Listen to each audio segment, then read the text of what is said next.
এই মধ্য রজনীতে আমার মন ভালো নেই। কোথায় যেন শূন্য শূন্য লাগে। ভেতরের চারপাশে থমথমে নির্জন, কোথাও কেউ নেই।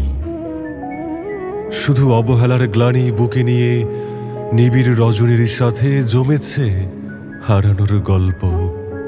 কেউ নেই। শৈশব গেল, কৈশোর গেল, যৌবন গেল এভাবেই।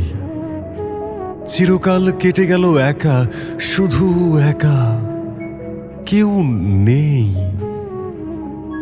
গন্তব্যহীন হৃদয়ে সেই কবে থেকে নিঃসঙ্গতার প্রহরী।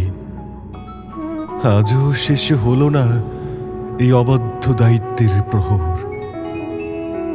আর কতকাল এভাবে থাকবো আমি? আর কতকাল? আর কতকাল নিরাকার অন্ধকারে কাটাবো জীবন?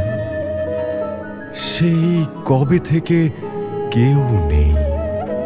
জীবনের প্রারম্ভে যখন চন্দ্র সূর্যকে হারালাম, তখন আমার পৃথিবীতে নেমে এসেছিল এক বিষাদের দানব।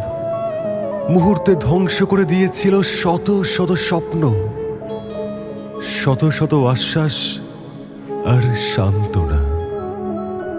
নির্জনে পরিণত হলো আমার সমস্ত পৃথিবী।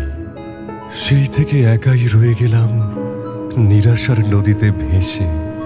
তবু কোনোদিন এদিকে আসেনি কেউ দিক ভুলে, কোনো নাবিক কিংবা কোনো লস্কর। জীবনের করিডোরে এসেছে কেবল নিঃসঙ্গতার বিড়ম্বনা। কেউ নেই। মনে হয় এই ভূখণ্ড এক মৃত শ্মশান, আমি ছাড়া কেউ